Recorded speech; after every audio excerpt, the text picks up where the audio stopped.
There are few mental habits as seductive and as emotionally consuming as lingering on thoughts of an ex-partner. They slip effortlessly into our inner world, uninvited yet irresistible. We replay their voice, their smile, the way they once looked at us. We imagine how extraordinary they were, how beautiful, how life might regain its color if only they returned.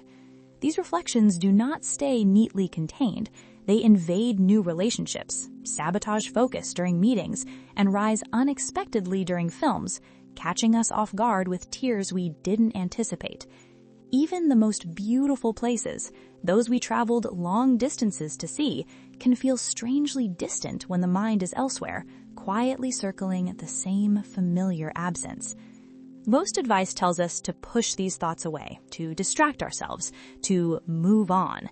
Yet there is a far more effective and paradoxical approach, one that requires courage and honesty. Instead of insisting that our ex is forever unreachable, we should entertain a thought we've likely been resisting, that in many cases it might actually be possible to have them back. At first, this idea feels absurd, even naive. They said it was over. Months of silence followed. The last interaction was stiff, distant, emotionally cold. They may now be with someone else. And yet, if we look carefully at human behavior, we must admit that reunions happen far more often than we allow ourselves to imagine. People return, doors reopen, a message is sent, a meeting is agreed to, a story resumes. The possibility, however slim, exists. But the purpose of this thought is not hope, it is clarity. Because as long as we believe reunion is impossible, we never confront the most uncomfortable and essential question: would we truly want them back if we could? When something feels unreachable, it becomes safe to desire. The imagination can indulge freely, selecting only the most flattering scenes from the past. The beginning of the relationship glows with cinematic warmth. The laughter, the travels, the intimacy before reality intruded. Athens, Marrakesh, quiet coastal days. Memory edits ruthlessly, preserving pleasure and deleting pain. To break the spell, we must refuse to stop the fantasy where it usually ends. We must push it forward into reality. Imagine they return, not in theory, but in practice. They are here now.